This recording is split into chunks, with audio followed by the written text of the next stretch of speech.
Okay guys, so I am getting ready to do the Serpentine belt on a 2012 Ford Fiesta SES. That's North American model, left-hand drive. The Serpentine belt is on the passenger side. You will have to remove the front right wheel. Then I made a diagram of my belt.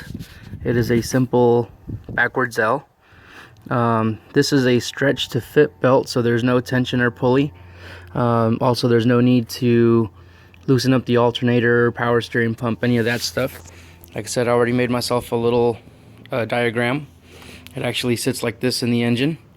If you do this yourself, I recommend that you get the Motorcraft kit, because a stretch to fit belt, you will need the stretch to fit installation tools, and you will also need to pull the plastic cover that is behind the wheel. Then you can get access to your crank shaft pulley, and that's where you install the installation tools. The cover comes off with a Torx bit. The instructions in the kit next say to cut that belt off, which is what I'm going to do next. And then once I get the installation tools on it, I'll resume the video and you guys will see how easy this goes on. Okay, so like I said, I drew up a diagram. It actually sits in the engine like this. I did verify that I had the right belt before I cut mine off. I recommend you do the same. I did purchase the kit and all the numbers matched. I got it on Amazon for the 2012 SES. You can see here it says 6PK1037. As you can see, mine's already cracking. It's only a couple years old, but it's got 100,000 miles on it, so it's time to change it. The kit does come with tools. I've already routed the belt over the top of the alternator and down toward the power steering. I installed the tools that come with it. They come with little instruction sheets right here. And one thing the instruction sheets don't show is that the hook of the, I'm gonna call it stretch tool, fits right into that hole. Maybe it's the position number 1 hole on the cam, but it fits right in there. And then you bend the other tab into the camshaft pulley. You run your belt around like I did there, and also it comes with a piece of steel. It's a rod, and I'm gonna get under here so I can show you guys, because it's not very clear in the instructions. But right here you have a set of hex head bolts, and what you're going to be looking at is the top left hand corner there. You see you replace, that was an 8mm or 5/16 head, and you replace the existing fastener and you install that rod. That rod is now holding the belt up against the I think it's the water pump pulley up there, harmonic balancer, I'm not sure what that is.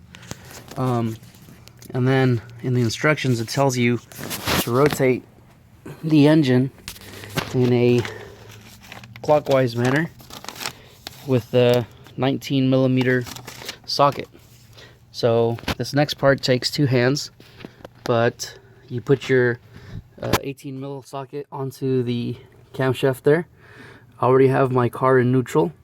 That will make it possible for you to turn the engine without having to turn the wheels. Very important. Then the next step is to stretch the belt over that, and should be good to go.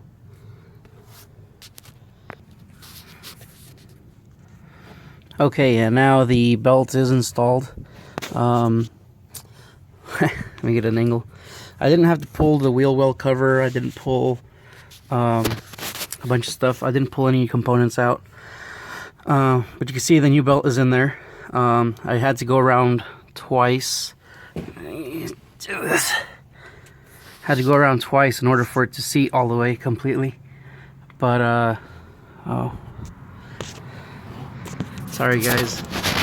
But you can see that little steel rod, it's a holder, and I was actually doing a pretty good job holding the belt back. Want to make sure the belt is centered. I went around 2 times. You can see the alternator is all the way seated. So is the power steering pump, and or I think it's the power steering pump. But there you go. The whole thing took about it's been about 30 minutes from the moment I jacked up the car. So I expect next time it'll take me less. But there you go. That's how you do it. That's how you install a serpentine belt on a 2012 Ford SES North American model. Alright, so the last step, make sure it works, make sure it's tracking right. We can see that the belt is stable, it's not wobbling. I did remember to remove all the installation tools, so that's very important. Make sure to remove all the clips and all the little rods and stuff. The included bolt remains. It's been an upgraded fastener to a 10mm head instead of the 8mm that's originally there. But I think the whole thing took about 35 minutes or so, so it ain't too hard. And now that I know how to do it, I could probably do it in about 10 or 12 minutes.